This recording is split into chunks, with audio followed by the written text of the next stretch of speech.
la mejor San Miguel aparece.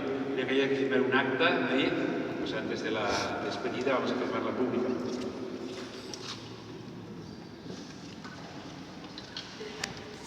Demanen la presència de nostra presidenta i de mossèn Juan Andrés.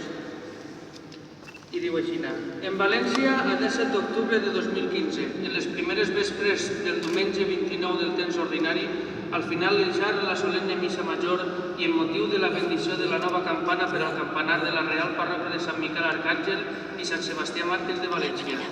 Durant el pontificat de sa santitat el papa Francesc i sent arquebisbe de València, sa eminència reverendíssima en Antonio Cardinal Cañizares, representant com a autoritats a la Real Parròquia de Sant Miquel Arcàngel i Sant Sebastià Màrtir de València, mossèn Juan Andrés Talens Hernández i vicaris en José Luis Marc Avellà i en Mariano Colomardi.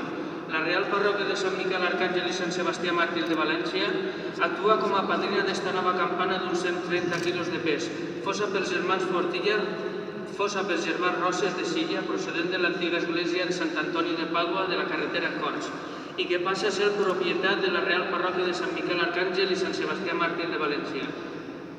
Mossèn Juan Andrés Talens Hernández beneeix la restauració de la nova campana de nom Sant Antoni de Pàdua, així com tots els ferratges i accessoris restaurats per l'empresa 2001 Tècnica i Artesania de Massanassa. La restauració de la campana ha sigut possible gràcies al suport econòmic de la Regidoria de Cultura i Festes Populars de l'Ajuntament de València i a l'impuls de l'Associació Mestres Campaners de València.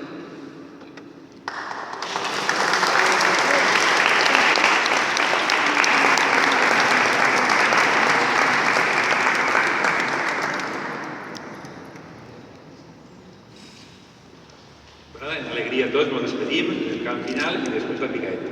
Podéis ir en paz. Demos gracias a Dios.